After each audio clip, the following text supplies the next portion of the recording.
But come on, look at her. It's like she was made in a lab to be a Karen. It's like if Meat Canyon made a caricature of a Karen. She just epitomizes the meaning behind the insult. Like, it is hard not to refer to her as a Karen.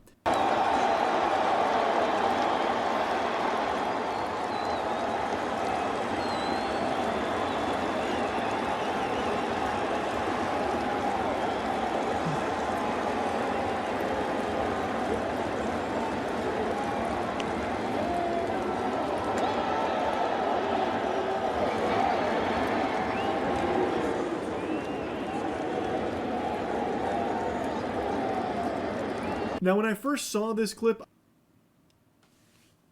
What?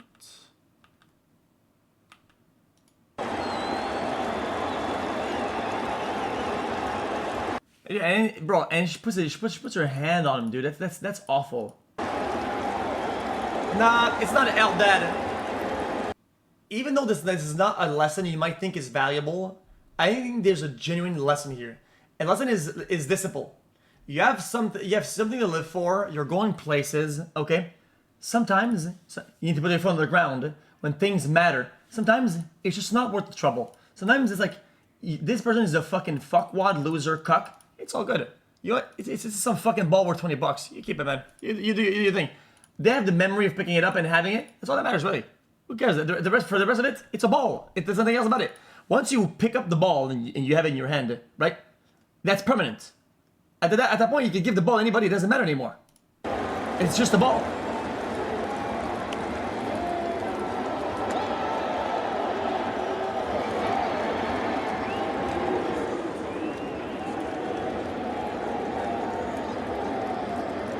Now, when I first saw this clip, I thought it was scripted. I thought this is one of those, like, planted actor moments that a lot of sporting teams do. Like, where they have actors pretend like the guy's proposing to the girl and she says no and spits on him, pours her drink over his head, guys, that kind of... Guys, both lessons are both equally true and equally, in my opinion, as important.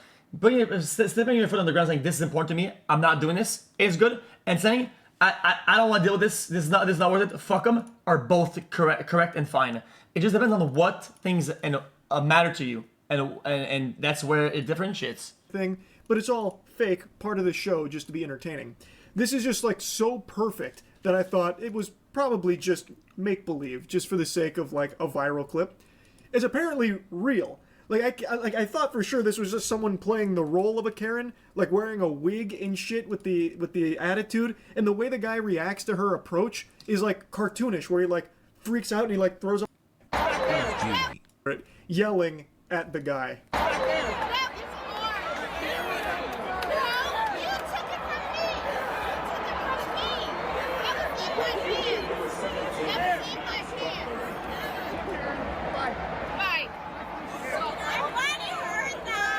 God, the voice of a banshee, she is screeching. Dude, if you didn't catch the ball, it's usually kind of fair game. Unless it's like some child or some shit like that and you're forcibly taking it, whatever. If you haven't caught the ball, it's fair game, buddy. How is it more yours than somebody else's? If anything, the guy, it's sitting in front of you to your left. Like, what about it, dude? It's part of the game, buddy. At him about how he took it from her. So she is claiming that when the ball was hit into the stands, she had her hands on it first and he ripped it out of her paws. I decided to break out my monocle and cosplay as a detective here, seeing if I could find evidence to support her claim that she had it first and he took it from her hands. So I decided to walk it through state-of-the-art technology and put it into slow motion here, so that way I could try and analyze the footage to see if I could find any proof of the claim. But unfortunately there are no conclusive results because the individual in the green shirt in front there blocks it, which kind of like censors what happens. But trying to activate my mind's eye here and like try x-ray vision, it looks like she and the guy next to her do actually like get close to the ball. But from where the guy in the red shirt gets it, it seems too far away for them to have reached it. So I think what happened is they might have like tried to get it and they might have like even, you know, touched it, but it doesn't look like they ever actually... The way the way the seats are made over there, you know what kind of shit this is, okay? You're scrambling to you're looking or whatever, it's fair game. Everybody's looking at the ball. You have to go full extend to go pick it up, whatever. The guy has a better fucking angle from the side, attacks from the side, and he gets it first. That is what it is. Yo, you don't have to be a detective to know that the guy with the angle of the side, they probably didn't even touch hands, let's be honest. They grabbed it. It looks more like they were trying to recover a fumble in football and it got away from them. It's not too complicated. I don't see any, like, obvious ripping motion from the dad here. Like, if he ripped it out of her hands, you would see him, like, have, like, resistance. Like, he'd have to, like, pull it away from something. But instead, it looks more like he just grabs it and then walks away with it. If she was actually holding on to it and he tore it from her hands, like, that'd be not okay for real. There would have been, like, a struggle, like, resistance. Nah, he yoinked it. It is what it is. Is this a different incident or what? I'm not even sure she ever even, like, actually touched the ball at any point. It looked like it rolled away from them after the chairs. After it hit the chairs.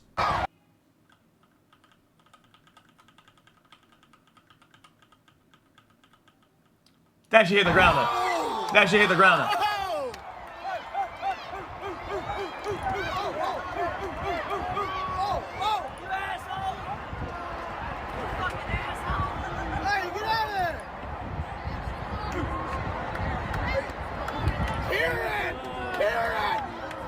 Yeah, it's also important not to let those people win. That's why I think both theories are correct. You cannot let the people win. Because the more people think that they can do shit like this, the more they do it. And the more they feel empowered to do it. And that spreads like cancer to society.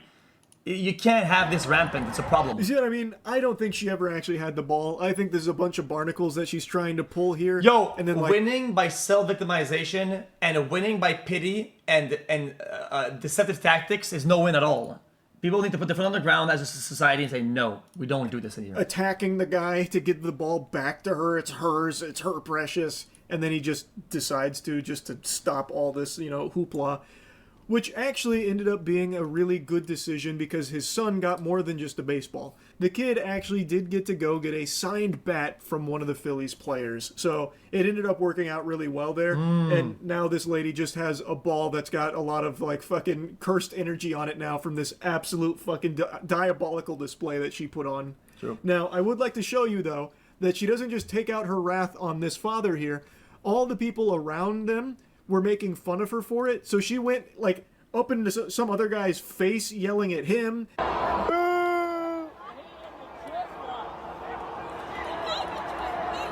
Hello, X. Go on. Yeah, you tell it! Woo! Oh, shit! I had to cut the audio from this part here because of a song that plays during it, but she gets right up in this guy's face barking at him. So I'm guessing he was saying something about, like, her behavior being embarrassing or something, so she did not take that lightly. Dude, these people are mauling around. That's so funny. The classes are up! Karen is ready! Yeah, this got the top. Yeah. Jesus. I was never on the Karen side. It was more about the. Put your glasses on! I was on The the Karen guy side. filming this had me giggling when he went full Adam Sandler there at the end. Jeremy! Doing one of those. But yeah, everyone around them that saw this happen is now making fun of her. And she's very upset about it, so she literally goes into that guy's face, like, hooting and hollering, and then she's like, bragging about, having the ball now, this and that. So she seems pretty insufferable. From everything I've seen, I don't think there is anything to support her side of the story that she had the ball and this guy ripped it from her hands. I see nothing to indicate that being the case. And it seems like even, Phillies and Marlins here. Wait, no shot. Secret games in it when I find militaries all the way by buying every number combination. Hold on now. Hold on. Hey, I called it. Like, the actual organizations are on the father's side here, that what happened was pretty uncalled for. Anyway, though, wanted to talk about this a bit because everyone is dunking on her right now. This is once again blown up to the same levels as, like, the Polish CEO. It's pretty crazy how often the Polish this is CEO. happening now. So yeah, I just wanted to talk.